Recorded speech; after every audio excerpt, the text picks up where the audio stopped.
Hello and welcome to my channel. Rhino here. Today, I've headed back to Deflate's YouTube channel as he has a fairly new video on ways that we can tell the Gospels are reliable. Given that there are a plethora of ways in which we actually know that the Gospels are rather unreliable, including but not limited to internal inconsistencies, contradictions between the Gospels, factual errors, and more, I'm curious what information you have that could counterbalance that. So let's take a look.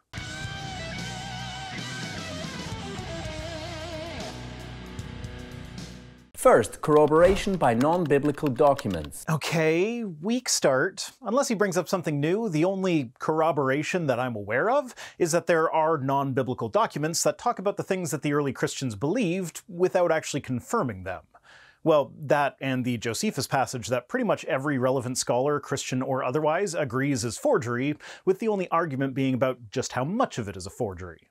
Besides the Gospels, there are a total of 17 non-biblical sources from the 1st and 2nd century that mention Jesus and corroborate details of his life which are mentioned in the Gospels. I'm curious how a 2nd century document would corroborate details about Jesus' life, given that Jesus would have died some 70 years before the 2nd century. But anyhow, to quote Professor of New Testament Studies Robert Van Voorst, Tacitus gives the strongest evidence outside the New Testament for the death of Jesus. His brief mention of Christ may fairly be claimed to corroborate some key elements of the New Testament account.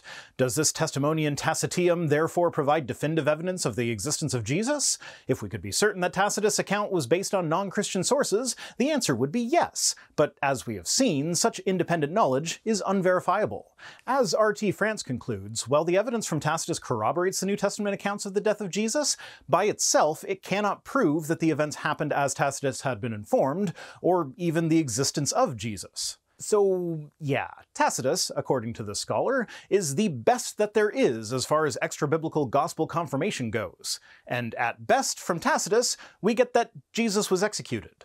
And we're even left wondering if he got that through any sort of official channels, or if he was just repeating what he had heard from other Christians. And ultimately, if he's just writing down stuff that he got from Christian sources, can we really say that this is non-Christian confirmation of the events? Such as the fact that he had disciples, that he was a teacher, or that he was crucified under Pontius Pilate. Okay, even if I grant all that, we know from Josephus that there were plenty of apocalyptic preachers running around first century Judea. A good chunk of them were even named Jesus, or rather Yeshua to be more accurate. They all would have had disciples following them. The idea that one of them got executed in a manner that was commonplace throughout the Roman Empire at the time is trivial at best. Like, so far we haven't even gotten to territory that most atheists would dispute, though certainly there are some who do. But for my part, I basically start all of my discussions about the truth or accuracy or reliability of Christianity with the granted assumption that Jesus existed, gathered a following, and was executed by crucifixion. And the reason I do this is because even if we give the benefit of the doubt to every single extra-biblical account and assume that it is actually reporting on those events directly, rather than reporting on what Christians believed about those events, that's all we get. And I'm sorry, but granting Jesus was a real guy who was crucified is a long way away from, and the books that were written saying that he had magical god powers were true. This is pretty impressive if you consider the fact that in order to reconstruct the lives of most figures from the ancient past, historians can usually refer to only a handful or even just one single source. That might be true in some cases, but you'd be hard-pressed to find any historian that would be happy about having only one source.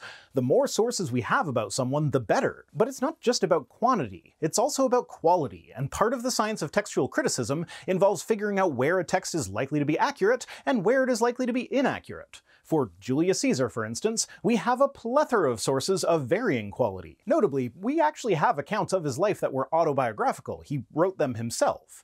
I say this not to say that those are the best sources, although they are excellent, but rather as an easy counter to the fairly common apologetic claim that we have more historical verification of the existence of Jesus than we do of Julius Caesar.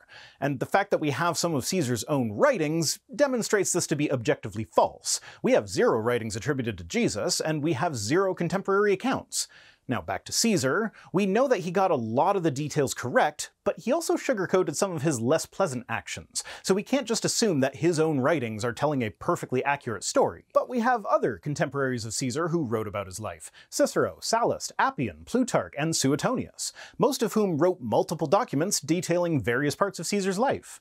Of course, there are historical figures for whom this is not the case. Caesar is actually an exception in how well his life is documented. Now, at this point, I'm sure people are expecting me to jump to Socrates, as it is fairly common to claim that Socrates didn't exist but was in fact a character created by Plato. Except Plato's works are not the only place we learn about Socrates' life. Xenophon, one of his other students, also wrote several dialogues featuring him as the teacher, and Aristophanes, the playwright, personally knew Socrates and wrote at least 3 plays that satirize his work. We also have mention of Socrates by contemporaries that probably didn't know him personally, showing that he had a reputation throughout the land. For instance, Isocrates the orator. So even though we have no direct writings of Socrates, we can be reasonably certain that he did exist and that the story of his execution is mostly true. So no, to demonstrate something like this, I'd rather turn to someone like Pythagoras. Today, most people think of him as an ancient mathematician, but this is a reputation that wasn't attributed to him until about 400 to 500 years after his death. The first accounts of his life were written about 150 years after his death and only survive in fragments, with different sources disagreeing with each other about some pretty major points. What we can figure out from these sources are that the historical Pythagoras might not have existed, but if he did, he was a religious leader who was considered an expert on the fate of the soul after death. He worked miracles, and he was the founder of a strict way of life that emphasized self-discipline, dietary restrictions, and religious ritual. And even less historically certain than the existence of Pythagoras is the existence of Homer, which is impressive given that we have several works attributed to him.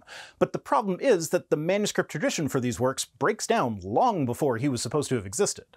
For instance, the oldest complete copy of the Iliad that we have dates to the 10th century CE, nearly 2,000 years after Homer would have existed, and the sources for the details of his life come from sources that were written hundreds of years after he would have lived. Anyway, all this to say that confirming the details of a person's life from ancient history is no simple matter, and it definitely cannot just be broken down to how many sources we have that mention the person.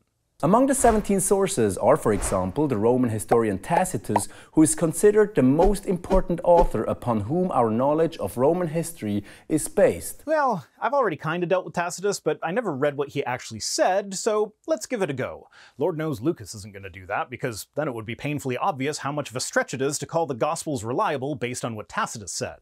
So, Annals of Tacitus, Book 15, Chapter 44 says, "Consequently, to get rid of the report, Nero fastened the guilt and inflicted the most exquisite tortures on a class hated for their abominations called Christians by the populace. Christus, from whom the name had its origin, suffered the extreme penalty during the reign of Tiberius at the hands of one of our procurators, Pontius Pilate, and a most mischievous superstition, thus checked for the moment, again broke out not only in Judea, the first source of the evil, but even in Rome, where all things hideous and shameful from every part of the world find their center and become popular."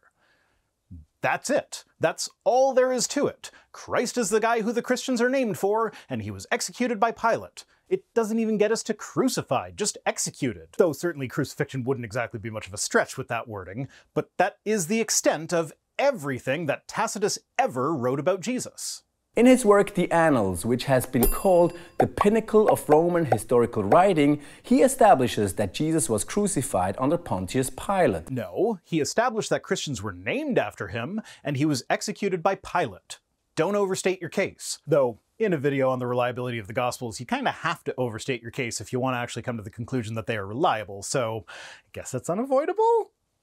The 2nd century philosopher Celsus, in his attack against Christianity called True Doctrine, argues that Jesus was a magician and sorcerer, thus ascribing supernatural acts to him. Okay, but since Celsus was writing sometime around 170 CE, can we really take his writings as evidence that Jesus actually did work miracles? Or is it more likely that Celsus, as a devout follower of the Roman religion, believed in things like magic, and so in his writings against a religion founded by a guy claimed to be a miracle worker, instead of pointing out that such miracles could be attributed to legendary growth or relatively simple magic tricks that aren't actually magical, he said that he thought Jesus was a magician, using his magical powers to trick people into thinking he was divine.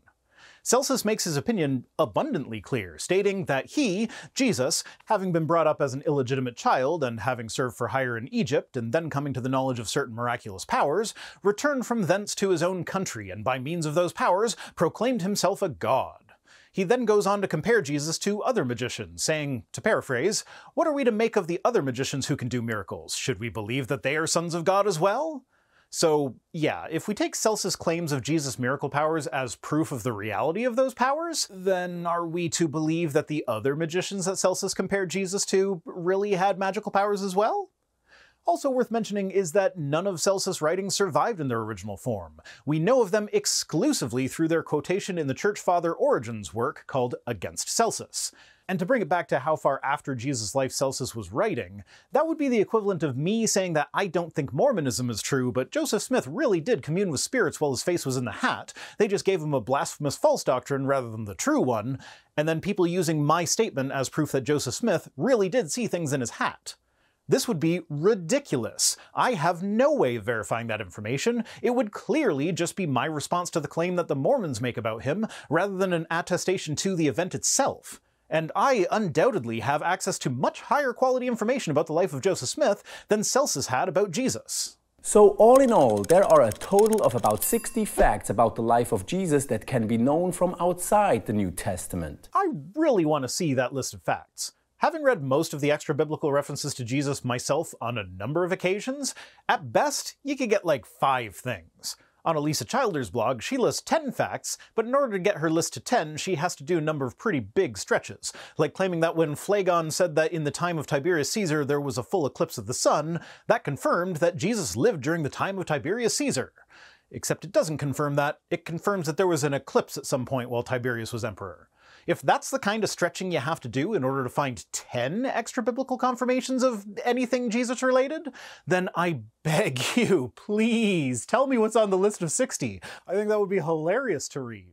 And what's fascinating is that a wide range of very specific details pertaining to political procedures or social norms, for example, which the Gospels mention only in passing, get corroborated by non-biblical sources. Okay, so we have the idea that the Gospels got social and political stuff right when it mentions them in passing. Okay, fine, maybe I grant that, even though it's not true, at least not in all the Gospels.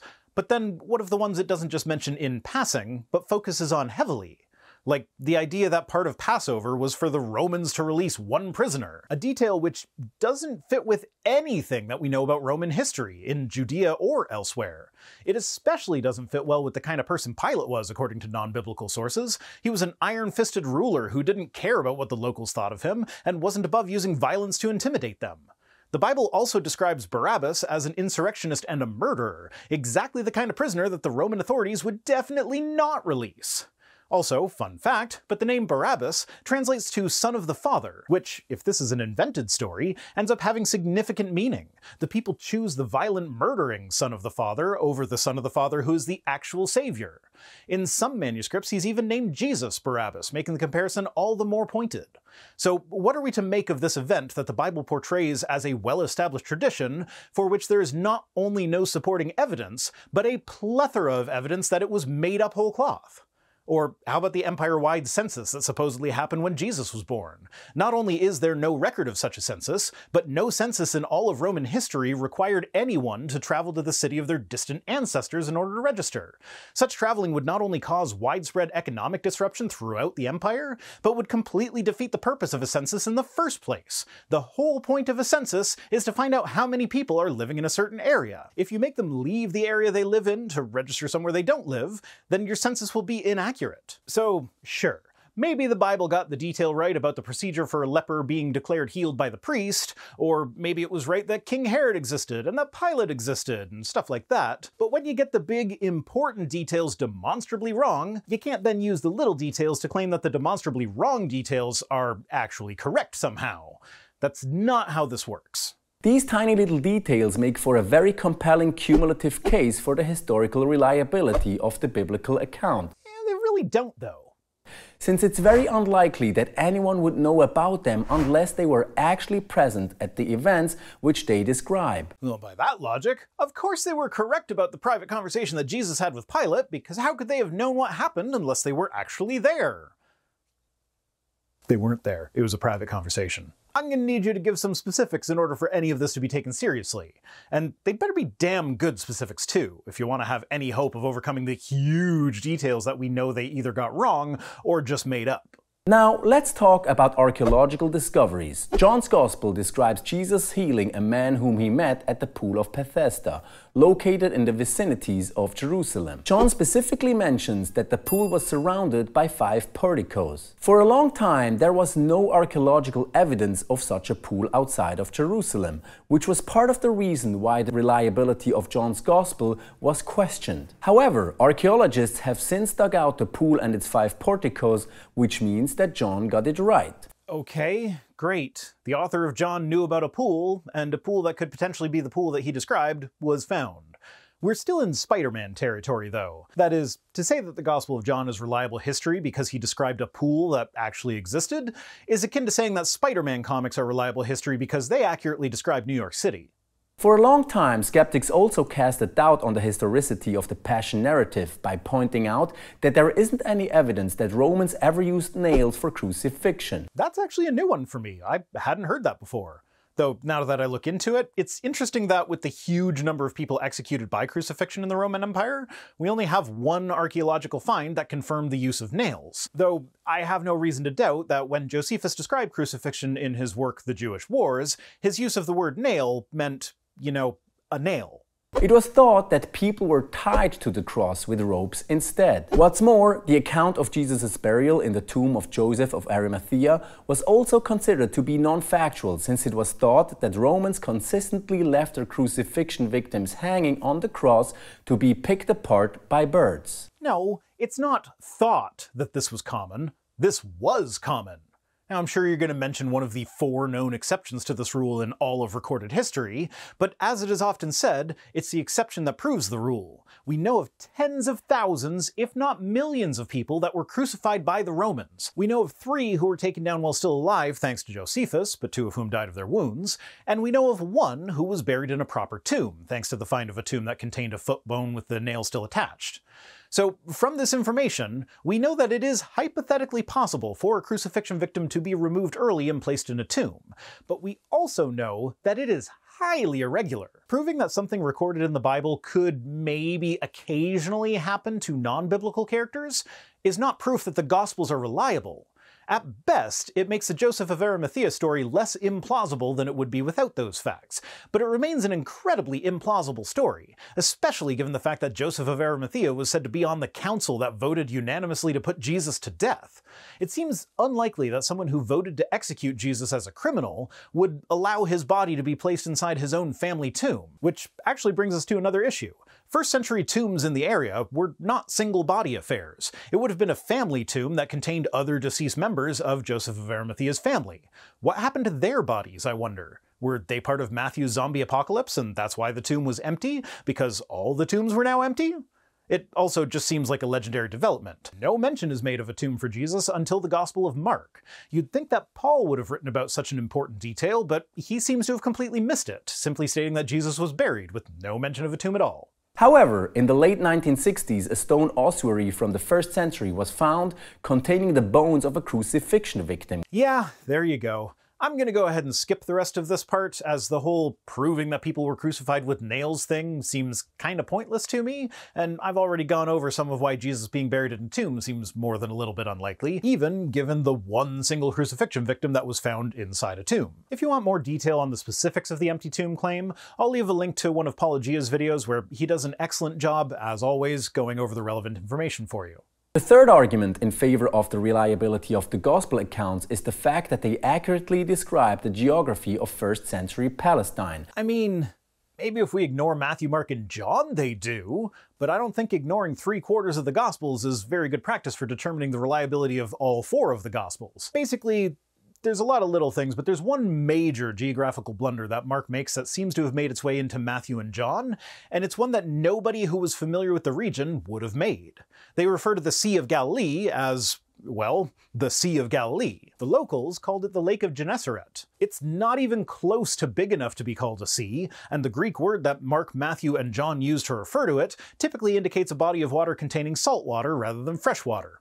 And it's fresh water. Luke, however, refuses to use the Greek word for sea that the other Gospels use for this lake, despite using the same word freely in other places of his Gospel. He is also the only Gospel author to use the name Gennesaret for the lake, showing that he is much more familiar with this area than the other authors, though John is at least aware that Galilee wasn't the common name for the lake, specifying that it is also called the Sea of Tiberias, which was the way the Romans would typically refer to it, though again they would call it a lake rather than a sea. In the same vein, Mark depicts Jesus making a journey from Tyre to the Sea of Galilee by way of Sidon and then through the midst of the Decapolis. If you're unfamiliar with the area, that might not raise any red flags, but if you look at it on the map, that would mean that Jesus first went north from Tyre before going around in a wide spiral in order to approach the Sea of Galilee from the south. Now, sure, you can make up reasons for why Jesus would have made such a weird detour, but no such reasons are actually given in the Bible, so they amount to nothing more than speculation. Which might be why, of the Synoptic Gospels, Luke, the one who's demonstrated the most familiarity with the region, completely omits even a reference to that journey. So, yeah, the Gospels have varying reliability when it comes to geography, with Luke generally being the best. Mentioning a total of 26 different towns, both significant and insignificant ones. Besides that, they also talk about 13 geographical regions and a whole range of topographical features like mountains, bodies of water, or even travel routes. Okay, well, as I already discussed, there were significant errors with regards to these things. What I neglected to mention, though, was that the Sea of Galilee was never called the Sea of Galilee by anyone until the Gospel authors started calling it that. Their geographical mistake literally became accepted geography through religious conversion. But even if that were not the case, all that means is that the Gospel authors either were from the area or had access to maps of the area. That's not terribly impressive. And it's remarkable that every single geographical detail they mention is correct. Well, you can assert that all you want, but it doesn't change the fact that you're wrong. Now, imagine you were going to fabricate the story of a wandering preacher in a country you've never visited. And who said the Gospel authors never visited the countries involved? My claim with regards to the Gospel authors is that we don't know who they were, nor do we know where they were located, though certainly we can get some clues from the texts, and these clues come mostly in the form of mistakes that they made. But I suppose you don't like that method of figuring things out, because it requires acknowledging that they made mistakes. And you didn't have the internet available. Would you be able to name, let alone describe, more than one town? Would you also be able to describe the various regions of the country, its lakes or topography? Most probably not. Thus, the fact that the four gospel writers were able to do exactly that gives us good reasons to believe that their accounts are grounded in actual eyewitness testimony of people who followed Jesus as he was preaching in first century Palestine. I mean, either that or the stories were based on stories that started spreading in first century Palestine and so got some of the details mostly correct. You might not be able to make up a story about a place you've never been to if you're not allowed to look it up on the internet, but it wouldn't be that difficult to repeat a story that you heard about a place that you've never been, and when doing so, you might wind up making mistakes like referring to a small lake as a sea. And it's not like maps didn't exist in the first century, though you wouldn't know that from listening to Mark's description of Jesus' traveling route from Tyre to the Sea of Galilee. And to jump back to the Sea of Galilee thing, just to really drive home how ridiculous it is to have called the Sea of Galilee a sea, here's how big the Sea of Galilee is when compared to the smallest actual sea in the world, the Sea of Marmara. And to further put this in perspective, here's how big the Sea of Galilee is when compared to the smallest of the Great Lakes, Lake Ontario. Now, I realize that size is not the sole determining factor of when to call something a sea, but it definitely is a factor, as is the salinity of the water. And this is not due to new designations that have popped up in modern parlance. We use the words lake and sea in English pretty much in the same way that the first century Greek speakers used the terms limne and thalissa, and nobody who had actually seen the Sea of Galilee would have used thalissa to refer to it. Yet Mark, Matthew, and John all did. So all this said, even if you were right about their geographical accuracy, that wouldn't say anything about the reliability of their accounts to actual events. At best, it would just mean that all four gospel authors were familiar with the area. But you're not right about their geographical accuracy. Though I would be inclined to agree that geographical accuracy would be the bare minimum expectation in the Word of God, so really this doesn't bode well for what the rest of the books have to say. These three arguments obviously don't establish the historicity of every single detail mentioned in the Gospels. Or for that matter, any detail mentioned in the Gospels. But that shouldn't bother us. Why shouldn't it bother us? Even if I hypothetically grant all three of these arguments, at best, we arrive at the conclusion Jesus was a real guy who had a reputation of performing miracles, he was executed by Pilate, and the people who wrote about it appear to have been familiar with the area in which Jesus is said to have lived. That is the best case scenario here.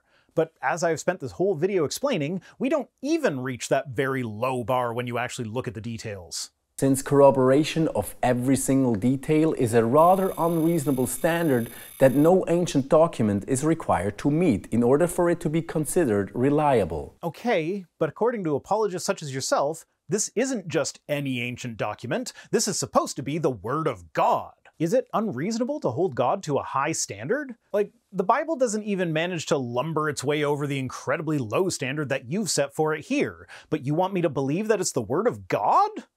Now, worth mentioning is also that in the study of history, when evaluating the accuracy of a document's portrayal of historical events, supernatural claims cannot be definitively proven, or disproven for that matter. It's often said that historians dismiss supernatural claims, but that's not entirely true. Part of the job of an historian is to evaluate the source that they are reading from, and part of that evaluation is to learn about the person doing the writing. And whatever the personal beliefs of the historian may be, you don't learn about the person whose book you're reading by dismissing everything supernatural in the book. Now, that said, when determining which events are accurately recorded and which are embellished or even completely made up, supernatural elements can play a role in that calculation. For instance, when attempting to reconstruct the life of Apollonius of Tyana, we have to weigh the probabilities based on what we know about the world, how things work, and how humans generally behave. He was a traveling religious leader who was known to perform miracles and lived around the same time as Jesus. We have multiple sources that attest to him physically witnessing the assassination of Emperor Domitian, declaring, "Take heart, gentlemen, for the tyrant has been slain this day," when it happened, despite being in Ephesus and Domitian being killed in Rome. So, do we believe these sources? What is more likely here, that Apollonius really did psychically witness the assassination of the emperor, or that the stories told orally over time became exaggerated until they were written down independently by both Philostratus and Cassius Dio? Would you, Lucas, as a Christian, believe the accounts of his miracle working based solely on the fact that Philostratus got a lot of geographical and political details correct throughout his account? Apollonius even had a religion grow up around him. He was executed by Rome, and his body was said to have ascended into heaven, and people were worshipping him as a god into at least the 3rd century. Do you believe in him? Why not? And why should we treat the Bible differently? But on top of that, it's not only that the Gospels can confidently be considered reliable, but that Luke's work in particular, that is, both the Gospel that bears his name and the book of Acts, has actually served secular historians to verify important facts about the 1st century Mediterranean world. Yeah, I can agree that Luke was the most geographically accurate of the Gospel authors, and knowing that, it wouldn't surprise me if there were some facts about the ancient world for which Luke and Acts were important sources. But Luke is also the guy who said there was an empire-wide census that we know never happened, so it's not like it's just a flat-out trustworthy document. The thing that apologists seem to have trouble with regarding textual criticism is that the reliability of a document is not an all-or-nothing endeavor. You don't find one thing that a document got right, and then from that assume that everything else in the document is also correct. It has to be examined on a claim-by-claim basis, and this is how it works for every historical document, not just the biblical ones.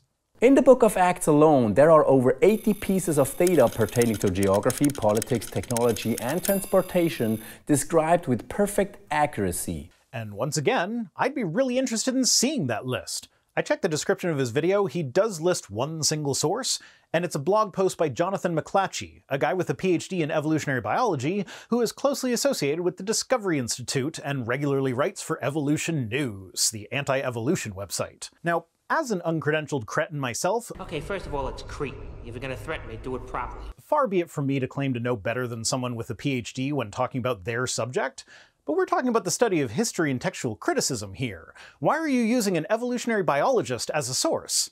And what's more, that article doesn't actually say much that is of any relevance to this video. He's mostly concerned with details as they compare between books of the Bible. For instance, in the description of feeding the 5,000 in Mark does not say what time of year it was, but he did say that the grass was green and that it was busy.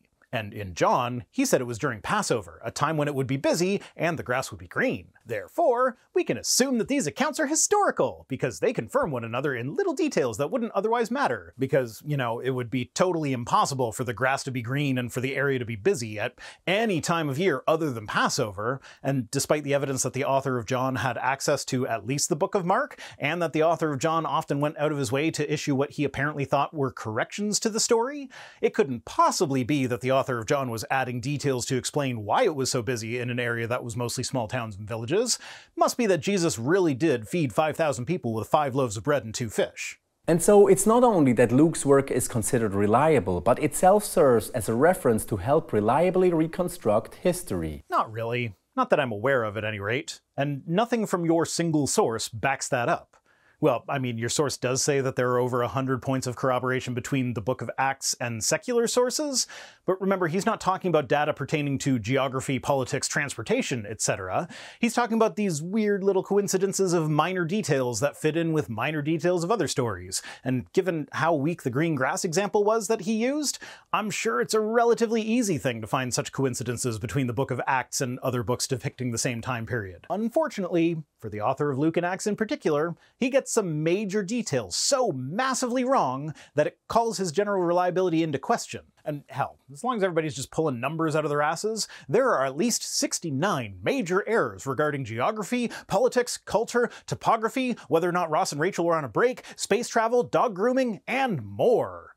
Cite your sources, buddy. Don't just spit numbers out and expect me to believe you. You have to back that shit up. That's why he has been called a historian of the first rank, and it's been said that this author should be placed among the very greatest of historians. Yes, the archaeologist William Mitchell Ramsey said that in 1915.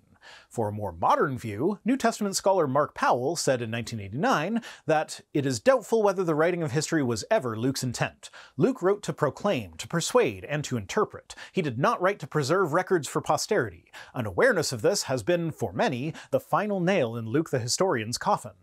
And lest you accuse him of being one of those dirty, filthy, secular historians, he also wrote several Christian books aimed at popular audiences. Books like Loving Jesus and Giving to God. And yeah, 1989 isn't exactly the most modern view it's possible to get, but I figured a scholar who is also a devout Christian would be a more persuasive source for people like Lucas here. You can accept that there were problems with the gospel accounts without losing your faith. For many, their belief is not tied to whether all of these stories in the Bible were accurately depicted, or whether they can be corroborated outside the Bible. So, well, I would say that such problems with the text definitely call into question the divinity of the Bible's authorship. There are ways to make it work. So you can actually have an accurate view of the books and don't have to ignore the fact that they are just flat out wrong sometimes and still be a Christian. And as much as I disagree with that position myself, I would rather share a world with Christians who are willing to admit when their book is wrong than with Christians who dogmatically insist that everything in their book is 100% correct, a view which often leads them down the path of bigotry and hatred, since, there are groups of people that the Bible is bigoted against and hateful towards. Note that Luke introduces his gospel by saying that it seemed good to me also, having followed all things closely for some time past, to write an orderly account of Jesus' life. In other words, his goal was to record things as they actually happened, and even contemporary historians are telling us that we have good reasons to take him seriously. Contemporary historians, in this case, being an archaeologist who died almost a century ago, and an evolutionary biologist who denies evolution. And you call them that while ignoring the view of more modern, actual historians. Even so, if the skeptic wants to insist that Luke, as well as Matthew, Mark, and John made up their stories about Jesus, he or she also needs to offer an actual motive or reason why they would do so. Why? Well, first off, that's a straw man of the position. I don't actually know of anyone who has done any amount of serious research on this topic who thinks that the gospel authors were the ones who made up the whole story. The actual view is that they were writing down oral traditions that they were familiar with, and you can tell the differences in the communities that they were either living in or writing for, based on how they treat the story, and in the case of the synoptics, where they choose to make changes to the story that they copied from Mark. But more to the point, why do we need to know the motives of the authors in order to doubt the veracity of the claims that are demonstrably false, regardless of their motivations? I mean, certainly figuring out the motivations of the authors is an important part of the study of history, but it's not necessary to know the motivations of the Gospel authors in order to know that mustard seeds are not the smallest of all seeds, or that the Lake of Gennesaret is a small lake rather than a large sea, or that there was never a massively disruptive empire-wide census while Quirinius was governor of Syria. If I want to distrust the books because they are frequently demonstrably wrong, I don't need to know why they wrote the wrong things in order to justify that distrust.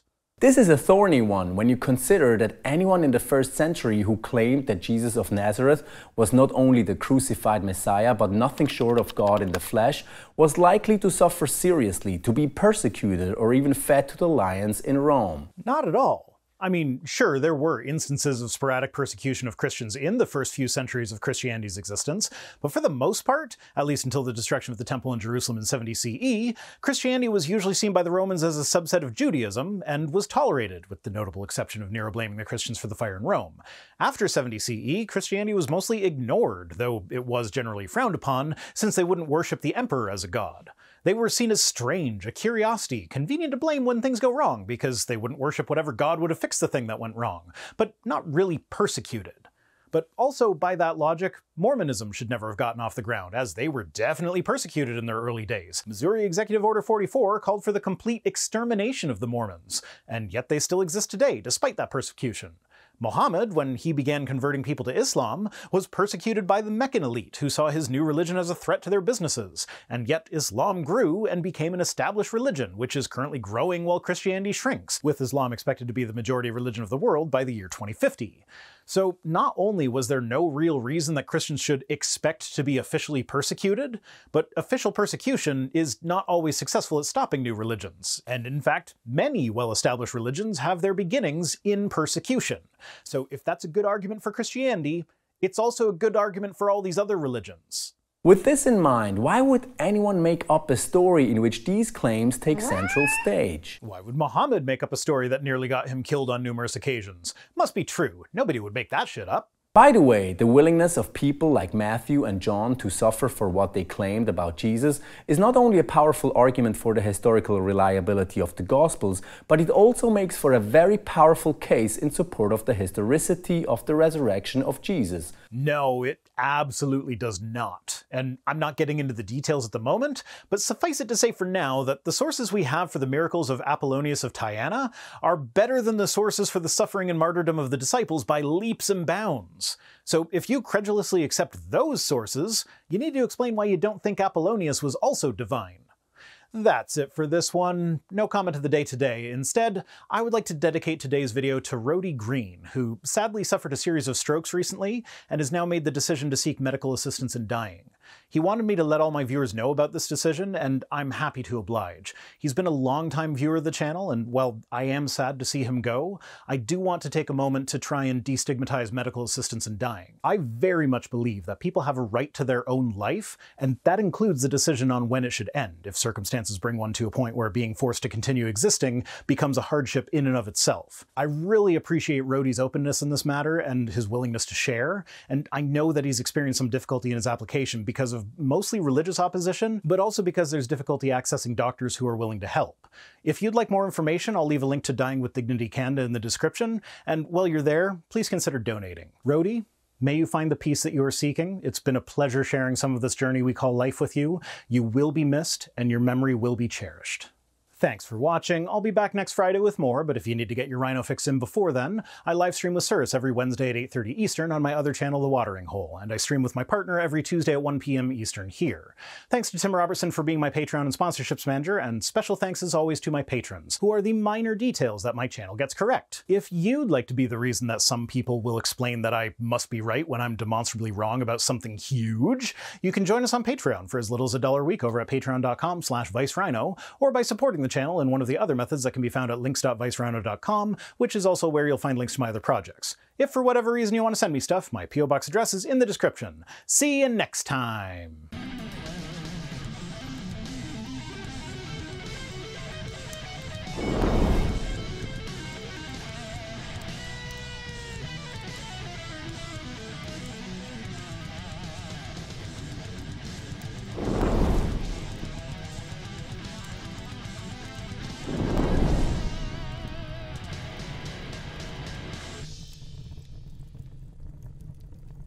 At the hands of one of our procurators. Procurators, procurators, procurators, procurators, procurators, procurators, procurators, procurators, procurators, procurators, procurators. At the hands of one of our procurators. Procurators. At the hands of one of our procurators. Procurators? Maybe I should try procurators. Procurators. It's a professional curator. Pilot worked in a museum. Little known fact. At the hands of one of our procurators.